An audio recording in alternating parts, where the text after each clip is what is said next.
Ils seraient bien. Mais maintenant, sur la France, il y a encore beaucoup. Les joues, là, sur, qu'ils te fassent un film comme il faut. Là. Bah oui. sur la France, il y a encore beaucoup. Hein. Qu'est-ce que vous nous mettez comme mélodie cette fois? Alors, naturellement, je vais... C'est au choix.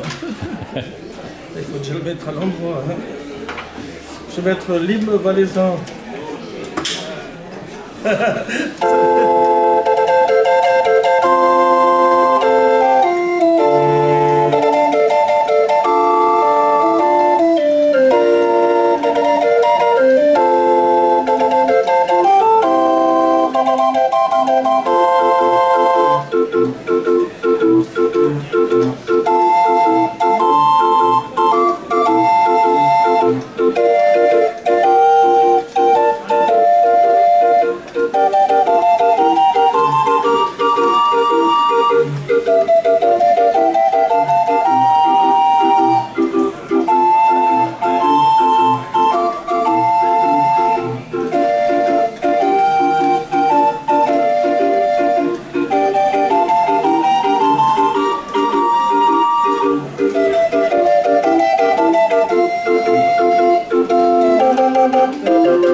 Et puis l'autre commune, c'est la commune de Bellevue, qui nous a mis à disposition ce tableau, et encore un autre qu'on n'a pas pu mettre, mais enfin, c'est un tableau qui se trouve dans la mairie de Bellevue. Vous avez ici le résumé historique, le détaillé, et avant qu'on arrive à la tuilerie de Bardonnay, les tuiles se faisaient principalement à Bellevue et encore avant en parallèle à Carouge, à Grange-Quelon, où il y avait aussi une tuilerie de ce genre-là, avec des bâtiments, la cheminée et tout.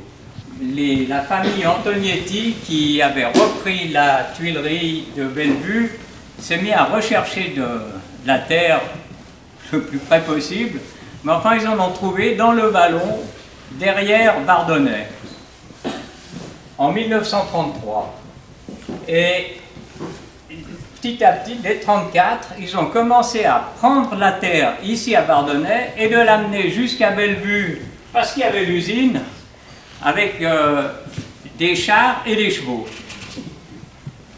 Après est arrivée la guerre, il y a eu un frein notoire, mais les gens de la tuilerie de Bellevue ont vu les choses arriver et pendant la guerre se sont préparés pour développer une nouvelle tuilerie à Bardonnay où il n'y avait rien, mais où il y avait la terre.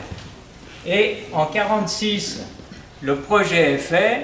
On a ici un classeur avec les autorisations de construire. Donc on a le plan complet de ce qui était prévu en 1946. Et en 1948, la production commence. Et là, on a fait un panneau complet sur la tuilerie de Bellevue, avec le début qui s'est fait déjà au XVIIe, XVIIIe siècle. Donc on a retrouvé encore des creux où ils avaient déjà pris de la terre anciennement. Et certains disent que dans la période romaine, déjà, à Bellevue, on prenait de la terre et qu'on faisait des fours. C'est typiquement mémoire de Bardonnay, puisque nous, on est là pour garder aujourd'hui la mémoire de demain. Alors, une première partie ici, c'est l'extraction de la terre. Et pour les tuiles, surtout à la fin, au début, il se faisait des briques, des tuiles, des pots, des canaux de drain.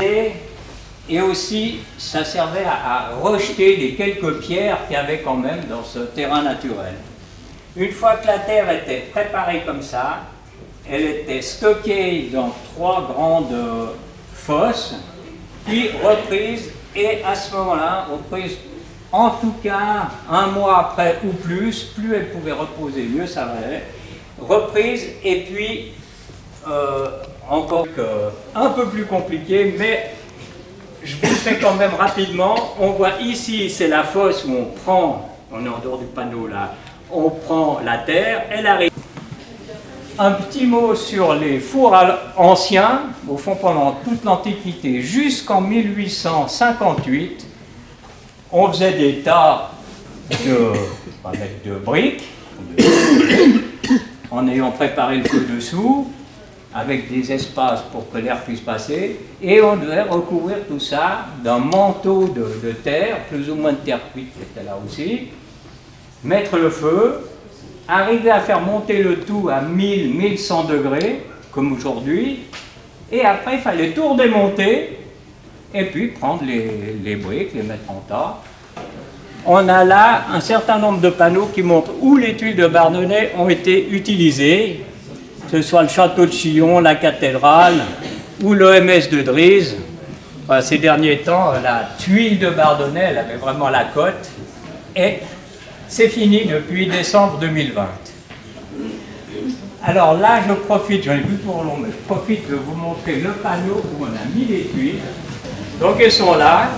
À vous de trouver quelles sont les vraies tuiles de Bardonnay et quelles sont celles qui aujourd'hui s'appellent type Bardonnay mais qui sont faites à Berne. Puis je profite de ce panneau pour visiter notre site internet. Là, ça veut dire que vous pouvez aller vous taper sur Google Mémoire Bardonnay. C'est tout en haut.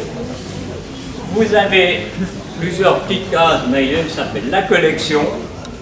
Tapez la collection, Mémoire Bardonnay, la collection, et là s'ouvre un espace où vous pouvez écrire votre nom, ou écrire là où vous habitez, ou ce que vous cherchez.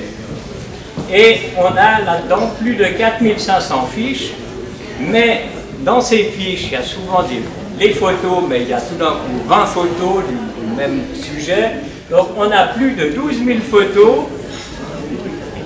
Que vous soyez à Buenos Aires, à Pékin ou ici à côté, vous pouvez tout voir. Il y a plus de 12 000 photos sur notre site, accessibles. Et plus de 180 vidéos, dont les films que vous voyez.